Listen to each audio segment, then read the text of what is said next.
Welcome back to the Real Life English podcast. Let me ask you something. And I really want you to think about this question carefully. Do you think your life online is actually better than your real life? Oh, that is a very big question to start with. Right, but just think about that feeling, Yeah. when you finally sit down on your sofa at the end of a long, stressful day. Yeah, you're exhausted. Exactly. Your feet hurt. Maybe your kitchen is a little bit messy. And you know you have to wake up early for work tomorrow. And then what do? You take out your phone. Yes. You take out your Okay. phone, you unlock it, the screen lights up, and what do you see? You see everyone else's absolute best moments. You really do. You see your friends, like, laughing on a beautiful, sunny vacation in Europe. You see perfectly plated, delicious-looking meals. No dirty kitchens on there? Nope, none. You see people achieving their goals, looking fantastic, and apparently living with zero stress. It is a striking contrast, isn't it? I mean, when you look through that digital window, life online can certainly look much happier. Oh, totally. It looks more exciting, cleaner, and, well, far more interesting than just sitting on your sofa in your sweatpants on a random Tuesday night. Yeah, it really does. And this brings us to really fascinating psychological tension. We are constantly caught in this tug of war between the appeal of our glowing digital screens and the demanding, the real reality of our physical everyday lives. Exactly. And that is really the core of our exploration today. We are going to explore a very specific, very important question. Is online life actually better, or is it just better presented? Right, a very important distinction. We are going to spend our time unpacking that idea together today. And I want to add a special welcome to you, the listener. Yes, welcome. We know we have people tuning in from all over the world who use this show to practice their English comprehension, which is just amazing. It really is. Because of that, we are going to keep our conversation clear and accessible. As we go, we will naturally break down and explain some very useful English vocabulary. So it's a perfect opportunity for you to practice your language skills, right? While we discuss a topic that affects almost every single person in the modern world. Okay, let's unpack this. We have to start by looking at human psychology, right? Yeah, absolutely. Okay. Because it really is a universal experience now. Hmm. And to truly understand this digital tug of war, before we talk about any negative sides of the internet, we need to understand exactly why it is so incredibly attractive in the first place. Right. Why are we so drawn to our screens? Well, the psychology points to one primary motivation, and it comes down to a single word: control. Control. Okay, let's pause here for our first vocabulary check. That makes so much sense, but let's explain it. Good idea. So by control, we mean having the power to direct things. It means you are the person holding the steering wheel, basically. You're making the decisions. Yeah, think about driving a car, right? When you are behind the wheel, you have control. You decide if the car goes left or right. You decide exactly how fast it travels. And online, you are holding the steering wheel of your own image. You control exactly what information goes out into the world. That is a perfect way to explain it. And, control is deeply appealing to the human brain. Really? Why is that? Well, from an evolutionary perspective, human beings are social creatures. Thousands of years ago, if your tribe did not like you, you would not survive. Oh, wow. So it's about survival. It is. So our brains are wired to want to be accepted. We want to look good to others. In the physical world, managing how people see you is, well, it's very difficult and unpredictable. Right. You can't control what happens in real time. Exactly. But the internet gives us a digital shield. It gives us absolute control over our presentation. You get to control what you show, what you say, and exactly how other people perceive you. And because we have this absolute control, we can present only the absolute best version of ourselves. We can carefully remove anything that makes us look bad. Yeah. So specifically, the internet allows us to avoid awkward moments. And let's do another quick vocabulary check here, because awkward is such a great English word. It is a very useful word. If we break it down, an awkward situation is one that feels uncomfortable, slightly embarrassing, or unnatural. Yeah. It is that moment where you suddenly do not know what to say, or your body feels clumsy and you just want to disappear. Yes. Awkward describes that precise physical feeling of discomfort. I want you, the listener, to think of a time you felt awkward in real life. Oh, I can think of a million. Right. Think about a common situation for an adult. You are at a networking event for work. You walk up to introduce yourself to a group of important people, and you suddenly forget the name of your own colleague. Oh no, that is terrible. Or you go in for a handshake and the other person goes in for a hug, and you end up doing this strange, clumsy dance in front of everyone. Oh, that is the worst feeling. Your face instantly gets hot. You feel embarrassed. You desperately wish you could rewind time and erase what just happened. But in real life, you cannot press an undo button. No, you can't. It happened. It was incredibly awkward, and the other people saw it. But the internet is practically designed to hide that awkwardness. It absolutely is.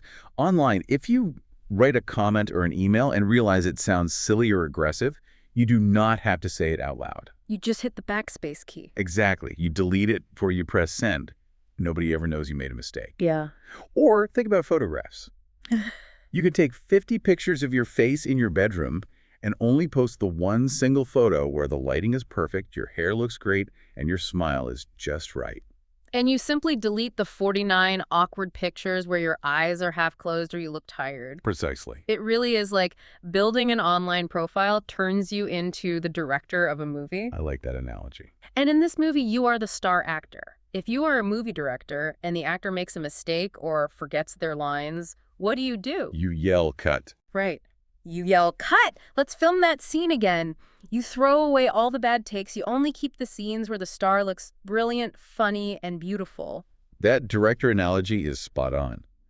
And because we can edit out the bad parts, our online interactions feel much smoother. Yeah, there is no stumbling over your words. Right. There are no long, awkward silences where two people are staring at each other, not knowing what to say. You can take 10 minutes to think of the perfect, clever reply to a text message. But I want to push back on this a little bit. Yeah, good. Because being a movie director is an exhausting job. And if we only show the good parts, if we only broadcast the perfect, heavily edited scenes of our lives, aren't we just lying? That's a fair question. Aren't we creating a completely false reality for ourselves and lying to everyone else who sees our profile? What's fascinating here is the intent behind the behavior. Mm-hmm. As we discussed, wanting to look good is a very natural human instinct. We want interactions to feel smooth. So presenting a polished image is not a new invention, you know? Yeah. Humans have always dressed up for parties or cleaned their houses before guests arrive. That's true. I definitely clean my house before people come over. Exactly. However, the internet gives us a tool to do this with an extreme level of perfection that was never physically possible before. So, to answer your question, yes, it is a kind of lie. Right. Or, perhaps more accurately, it is a half-truth. And focusing only on that perfect half-truth sets a very dangerous trap for our minds. A trap. I really like how you frame that because when we control the story so tightly just to avoid any awkwardness, we end up creating something entirely fake. We do. In the research around digital psychology, this is often called the illusion of perfection. That phrase is critical to understand, the illusion of perfection, because what we see online every day is simply not the full reality of the human experience. No, it is heavily filtered. Let's make sure our listeners understand exactly what we mean here. We have 3 more vocabulary words that perfectly describe this trap: highlight reel, curated, and illusion. Perfect. Let's break those down. Let me start by explaining what a highlight reel is. The term actually comes from the world of sports broadcasting. Oh, that's right. Imagine you are watching a professional football or soccer match. The game is 90 minutes long.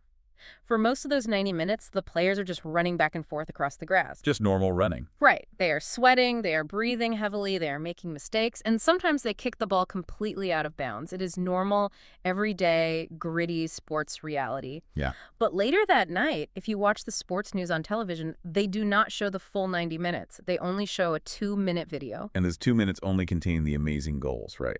Exactly. The incredible athletic saves and the players celebrating. That short video is the highlight reel. It completely skips all the boring, difficult parts and only shows the ultimate best moments. That is a brilliant way to picture it. And that is exactly what our social media feeds and online profiles become. They become an online highlight reel of our lives. Precisely. And this highlight reel is heavily curated. Yes, curated. Let's explain that one. Go ahead. When we say something is curated, we mean it is carefully and deliberately chosen for presentation. Think of a person who works in a massive art museum. Their official job title is a curator. Right. The museum might own 10,000 different paintings, many of them just rough sketches or damaged canvases stored in the basement. But the curator only chooses 100 paintings to put on the bright white walls for the public to see. They only pick the best ones. Exactly. They choose the best, the most beautiful, the most culturally important pieces. Mhm. When we build our online lives, we are acting as the curators of our own reality. Yeah. We experience thousands of mundane or difficult moments in our week, but we carefully choose to display only the most beautiful, impressive photos for our followers. Which brings us to the final piece of the puzzle, the illusion. Right, the illusion. An illusion is something that looks very real to your eyes, but it is not actually real. It deceives your brain. A magician creates an illusion when he makes a rabbit disappear on stage. Your eyes see it happen. Yes, your eyes see it happen, your brain believes it for a second, but you know logically that it is a trick. It is manufactured. The danger of the internet is that we forget we are looking at an illusion. Yes. When we put these three concepts together, the highlight reel, the curated presentation, and the illusion of reality, we start to see the enormous psychological danger of online life. We really do. Let's dive deep into this danger for a moment, because this is a feeling I'm sure every single listener has experienced. It is the danger of unfair comparison. Human beings naturally compare themselves to others to figure out where they stand in society. Exactly.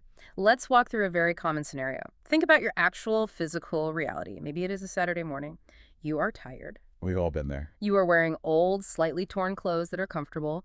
You look around and your apartment is a bit messy. There are dishes in the sink. You are eating a very plain piece of toast for breakfast, and you are worrying about paying your electricity bill. This is entirely normal. This is the baseline of human existence for millions of people. It is very normal. But then you pick up your phone, you open a social media app, and the first thing you see is a friend's curated highlight reel. You see a picture of them at an incredibly expensive fancy restaurant in Paris. The lighting in the photo is gorgeous. Always perfectly lit. Their clothes are flawless. The food looks like a masterpiece created by a famous chef. And what happens instantly in your brain?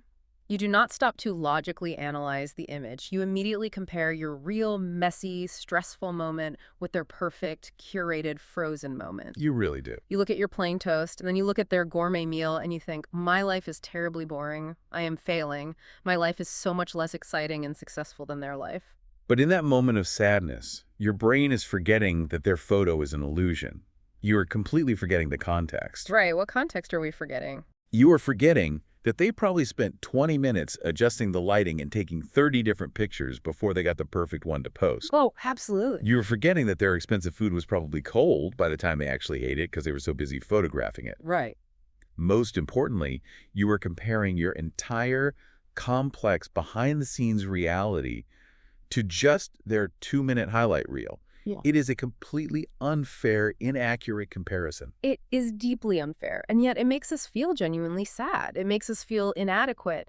It creates this heavy anxiety that we are not doing a good enough job at living our own lives. It's a heavy burden. We look at endless photos of perfect romantic vacations, perfect well-behaved children, perfect pristine homes, and we somehow forget that everyone else in the world also has dirty dishes in the sink. Yes. Everyone has arguments with their spouses and plain toast in their real lives. Yeah. They just intentionally do not put those moments on their highlight reel. That is the exact psychological trap. We all edit and filter our own lives to look good to others, but then we scroll through our feeds, look at other people's edited lives, and we somehow believe theirs are 100% real. We fall for the magic trick. We fall for the illusion. Which transitions us beautifully to the next major idea we need to discuss. Because we spend hours every day comparing ourselves to these flawless digital highlight reels, we actually begin to forget what normal physical life is supposed to feel like. We really do lose touch with reality. The truth is, real life is fundamentally very messy. It is incredibly messy, and we need to understand that this messiness is a core feature of being human, not a bug or a mistake. Let's clarify what we mean by messy and another great vocabulary word, unpredictable. Good time for a check. When we use the word messy in this context, we are not just talking about a teenager's dirty bedroom with clothes thrown all over the floor. No, we mean emotional messiness. Exactly. Human life is incredibly complicated. Our feelings are often confused, contradictory, or difficult to process. You might love a family member deeply, but also feel incredibly frustrated by them at the same time. Navigating a career is stressful. Finding a romantic partner is full of rejection and confusion. That is what we mean when we say real life is messy. It is not clean, it is not perfectly organized, and it does not fit neatly into a beautiful little square photograph. And that ties directly into the concept of being unpredictable. Unpredictable means you absolutely cannot guess what is going to happen next. Okay, can you give an example of that? Sure. It is the exact opposite of watching a movie where you know the hero will win in the end. Think about the weather. The weather is famously unpredictable. Oh, true. You might plan a beautiful, perfect outdoor picnic with your family for a month, and suddenly, 10 minutes after you sit down, a dark cloud rolls in and it starts pouring rain. I hate when that happens. Right. Human emotions and interactions are just as unpredictable. You might plan to have a very calm, logical conversation with a friend about a disagreement, but suddenly they get defensive, someone starts crying, or a loud argument begins out of nowhere. Yeah, you cannot control or script real life the way you control a digital profile. Exactly. Okay, I am going to step into the shoes of the listener right now. Let's say I am listening to you explain this, and I want to push back. I have a serious question. All right, I'm ready. If real life is so messy, and if it is so unpredictable, and if it involves crying and arguing and getting rained on, isn't that exactly why people prefer the internet? That is a very fair, very logical point. Right. If my real physical life involves standing outside in the freezing rain waiting for a late bus, or having an incredibly difficult, awkward conversation with my boss about my salary, why shouldn't I just look at my phone? It's tempting. Isn't a little bit of curated digital perfection a really nice necessary break from all that exhausting messiness? This raises an important question about human behavior. Is there a difference between taking a temporary break from reality and completely replacing reality? Oh, that's a good way to phrase it. Because I agree with you entirely. A break is wonderful. A distraction can be healthy. Yeah. But we must understand the fundamental difference between the two worlds. Okay. The psychology research emphasizes a crucial point here.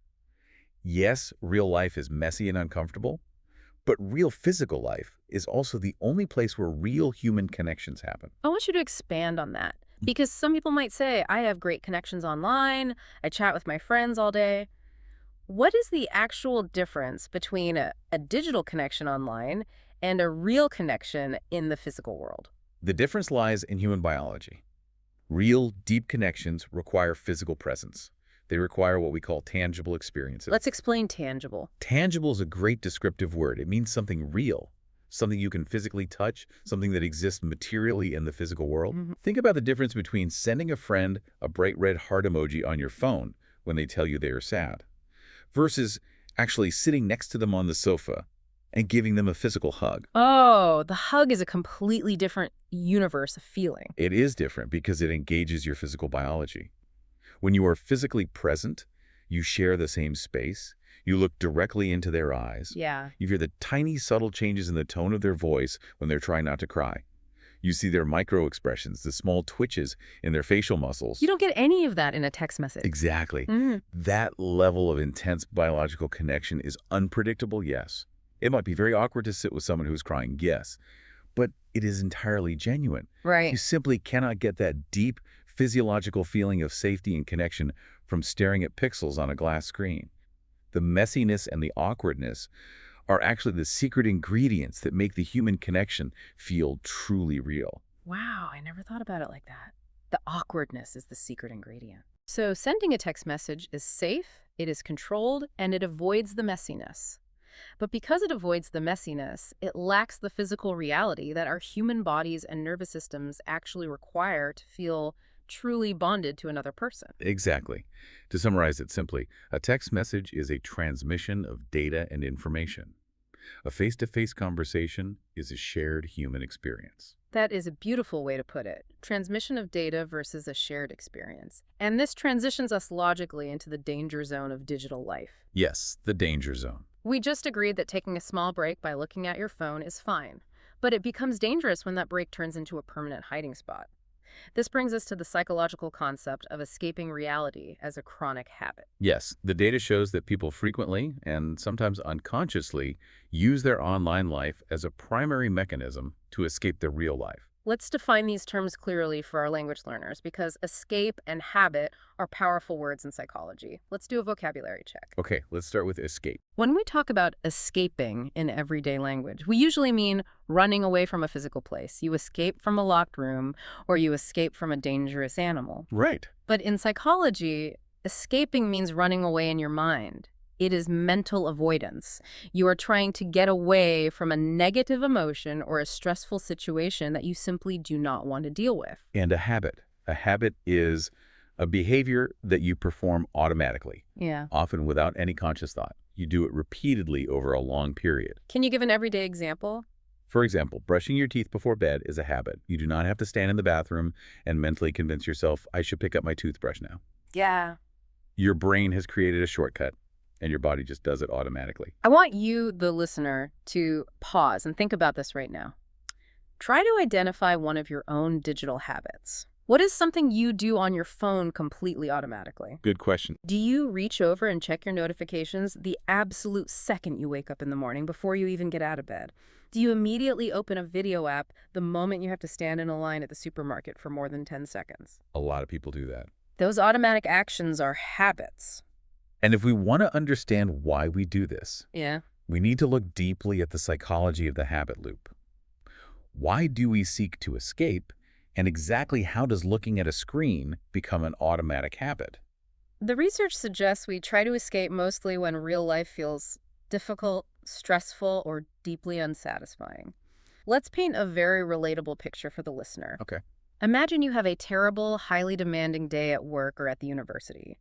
You are incredibly stressed, your boss was angry, you have a massive project due, and you have a complex problem you do not know how to solve. Sounds awful. You drive home, walk through your front door, and you feel this heavy, tight weight of anxiety sitting directly on your chest. Now, the human brain absolutely hates that heavy feeling of anxiety. Your brain wants to feel comfortable and safe. So what does it do? It immediately looks for an easy distraction.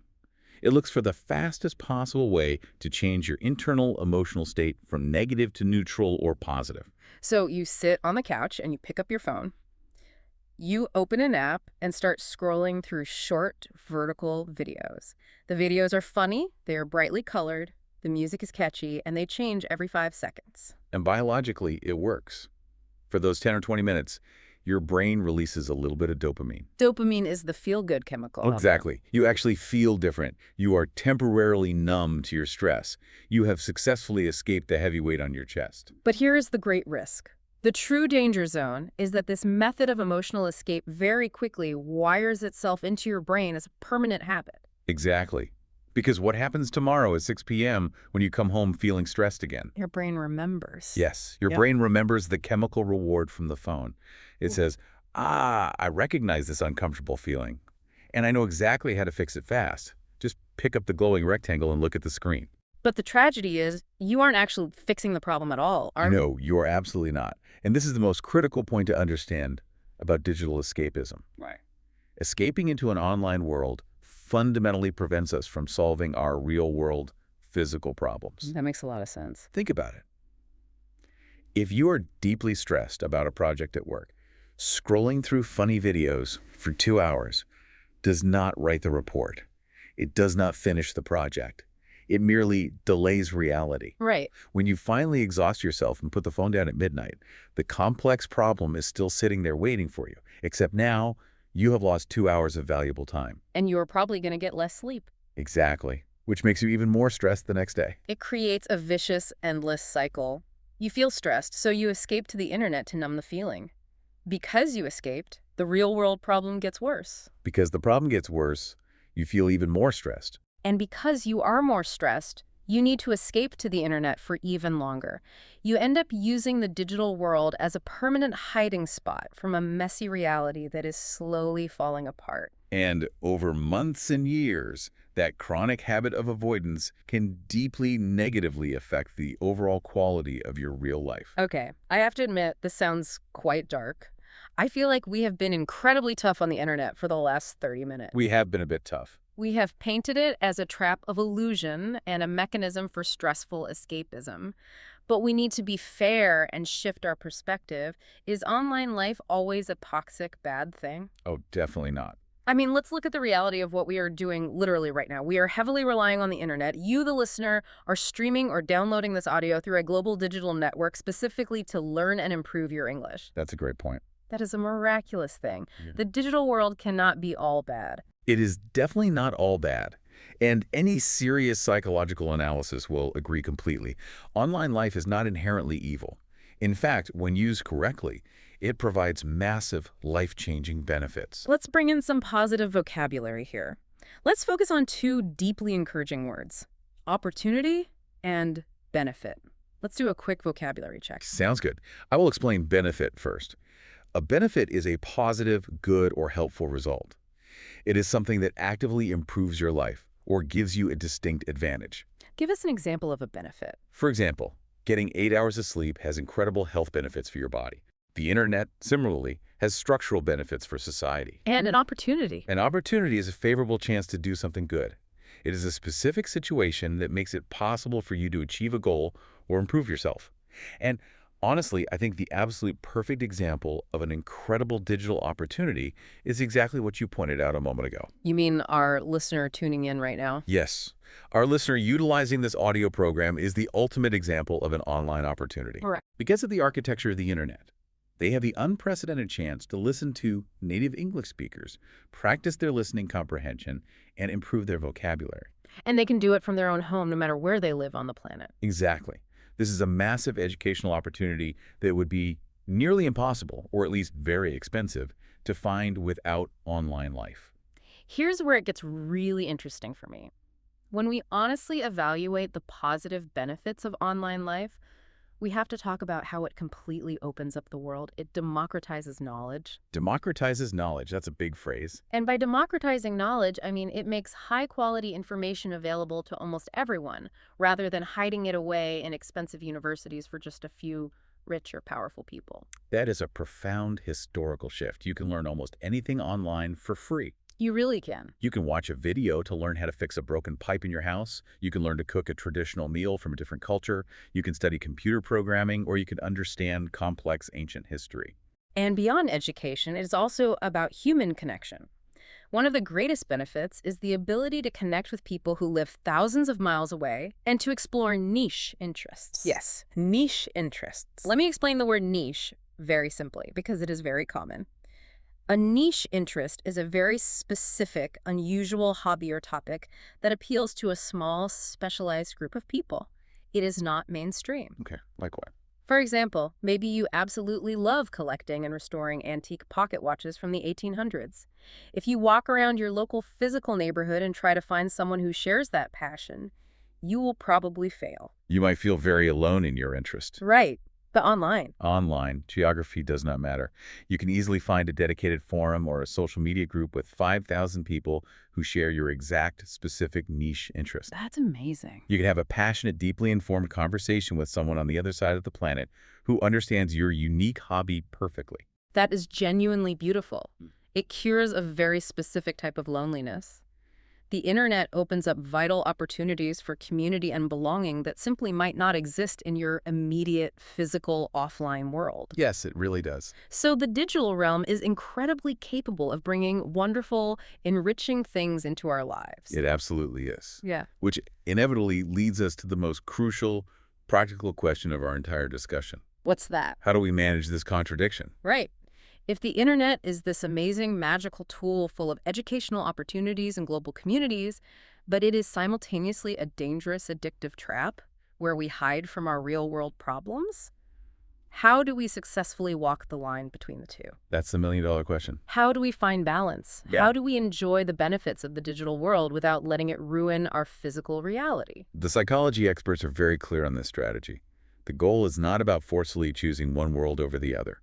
You do not have to delete all your accounts, throw your smartphone into the ocean, and move to a cabin in the forest to be healthy. Well, that is a huge relief. I mean, I need my phone for maps, at the very least. I get lost everywhere. We all do. The modern world requires digital connectivity. Instead of elimination, the goal is finding a healthy, sustainable balance. The absolute key rule for modern mental health is learning to use online life strictly as a tool and never as a replacement for real life. This brings up 3 essential English words for living a balanced modern life. balance, tool, and replacement. Let's break these down so our listeners can really internalize this philosophy. Let's start with defining a tool.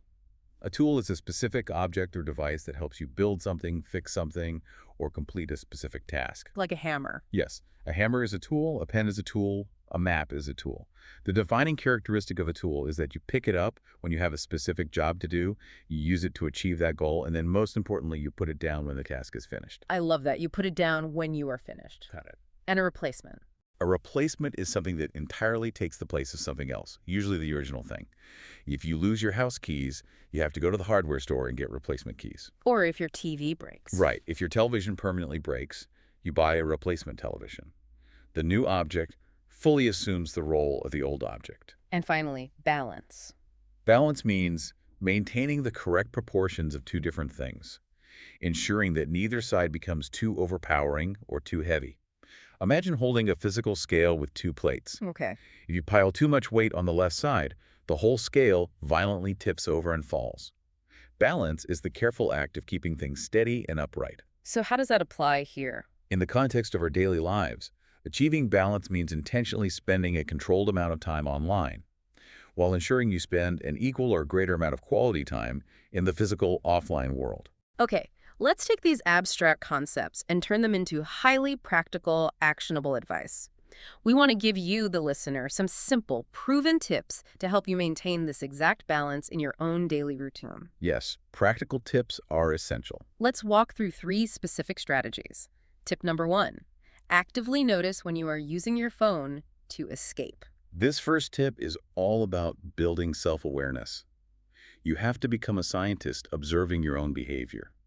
When you feel stressed or sad or overwhelmed at home, watch what your hands do. It's sneaky, isn't it? It is. Do you automatically, without thinking, reach into your pocket for your glowing screen? If the honest answer is yes, try this highly effective experiment. The next time you feel that heavy stress and your hand reaches for the phone, force yourself to stop and sit with the uncomfortable feeling for just 5 minutes. Just 5 minutes. Do not touch the screen. Just 5 minutes.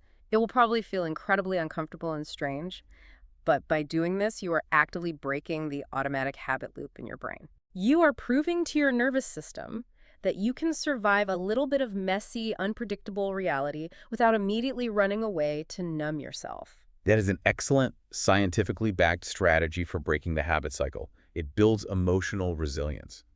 Now for tip number 2.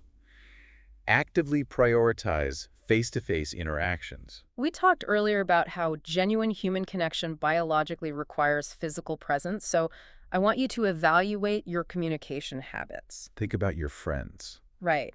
Do you have a good friend or a family member that you text with all the time? You might send dozens of messages and emojis back and forth every single day, but you realize you haven't actually heard the sound of their voice in 2 months. That happens so often now. The practical tip here is to intentionally change the format of the communication. How so? Instead of typing out and sending another long text message today, try simply calling them on the phone to hear their voice. Or, even better, ask them to meet you physically for a cup of coffee or a walk in the park. Getting out of the house. Yes. Force yourself to move the digital connection out into the physical world. It might take more effort, but it is necessary to build that deep, physically rooted connection that your brain actually craves. And that leads perfectly into tip number 3, which brings this entire philosophy together. Constantly remind yourself of the definitions we just discussed. That it's a tool. Exactly. The internet is a tool designed to enhance your real life, not a virtual replacement world to live in permanently. If we connect this to the bigger picture, think back to that hammer we used as our prime example of a tool. A hammer is a wonderful, highly effective invention because it helps you build a solid, warm house. But you do not want to try and live inside the hammer itself. That would be totally absurd. The tool is simply meant to build a reality. The internet operates on the exact same logic. It is a fantastic tool. Pick it up and use it to learn English vocabulary. Yes. Use it to find a healthy recipe for dinner. Use it to quickly arrange a physical meeting with a friend at a cafe. But the moment the task is done, put the digital tool down, look up, and go actively live your physical life. A well-used tool improves your physical reality. It should never distract you from it.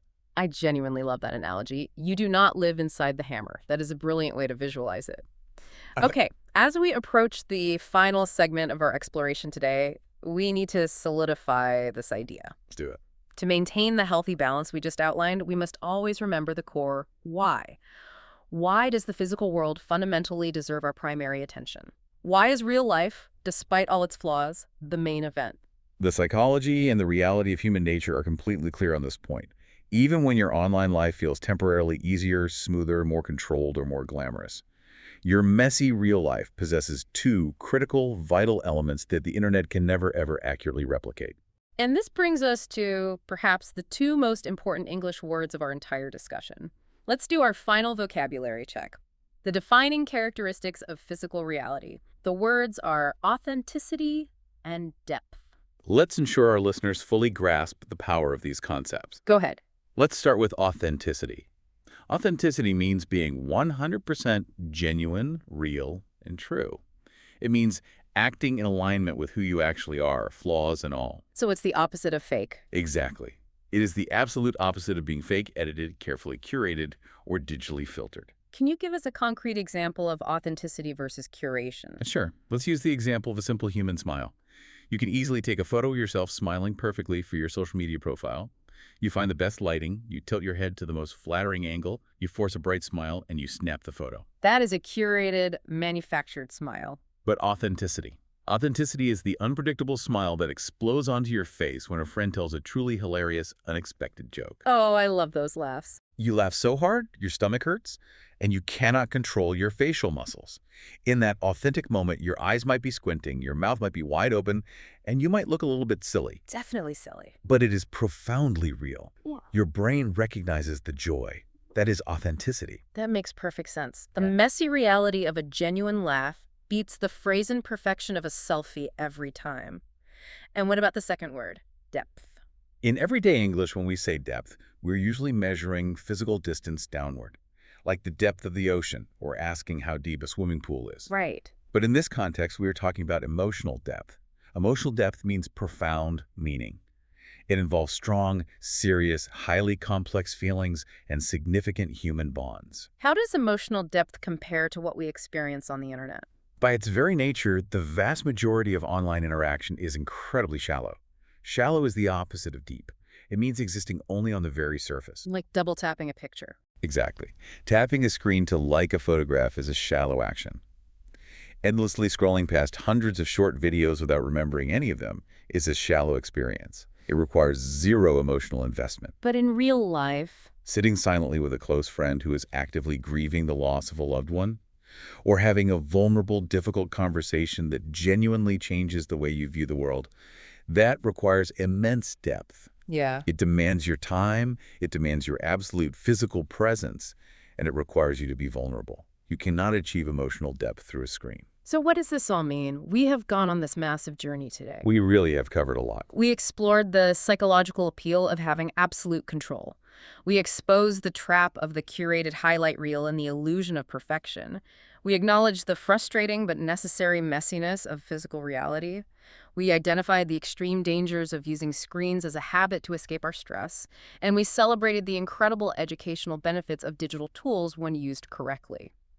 What is the grand final takeaway for everyone listening? The ultimate takeaway is accepting a very simple truth.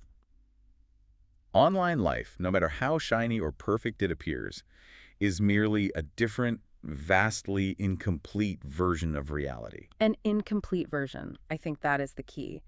It means finally accepting that our physical, everyday life does not need to look perfect like a photograph in order to be deeply meaningful. It definitely doesn't. The flawless, curated highlight reel we constantly see online will never, ever satisfy the fundamental human biological need for true authenticity and emotional depth. We actually need the messiness. Yes, we do. We need the awkward moments. We need the unpredictability. Because without engaging with those difficult things, we are not fully participating in the human experience. I think it is time for us to leave our listeners with a final, lingering thought to mull over, something for them to deeply consider after the audio finishes playing, they go about their day. Yes, absolutely. Please share your final provocative thought for our listeners. We spent a lot of time today discussing how people instinctively use the internet to hide, to avoid feeling awkward, and to escape uncomfortable situations. Here is my final question for you, the listener, to think about. If we spend all of our time carefully curating a flawless digital life just to avoid ever feeling awkward or stressed, do we eventually lose the emotional muscles and skills required to handle the real world? Oh, wow. That is a heavy thought. Think about it. Emotional resilience is like a muscle. If you never allow yourself to be uncomfortable, if you never practice navigating an awkward silence or difficult face-to-face disagreement, do you forget how to deal with difficulty altogether? That's scary to think about. If you live your life running away to a perfect screen, do you eventually lose the fundamental ability to navigate the beautiful, complex messiness of real human interaction? That is a profoundly important question. If we practice hiding online every day, do we literally forget how to live offline? That is exactly what I want you, the listener, to really meditate on today. It's worth considering. We started this entire discussion by asking you a direct question, and I want to end by asking it to you one more time now that we have explored all the psychology behind it. Ask yourself honestly, right now, do you secretly feel like your curated online life is better than your real life? Or, after our discussion, do you agree that real life, with all of its frustrating unpredictability, its emotional messiness, and its completely awkward moments, is still ultimately much more meaningful and vital? We truly want to know what you think. Please take a moment to drop a comment with your thoughts on this question. Tell us how you manage to balance your digital tools and your physical reality. We love hearing from you. And of course, do not forget to actively practice using the new English vocabulary we integrated today. Words like control, awkward, illusion, highlight reel, unpredictable, habit, and authenticity, just to name a few. It has been a genuine pleasure unpacking these complex ideas with you. Remember the core lesson. Use the internet as a powerful tool to help build a beautiful, educated reality, but never forget to eventually put the tool down, look up from the glowing screen, and actually live your life. Exactly. Go out there and enjoy some incredibly messy, delightfully unpredictable, and wonderfully authentic real life today. Embrace the awkwardness. Thanks for joining us on this exploration, and we will catch you next time.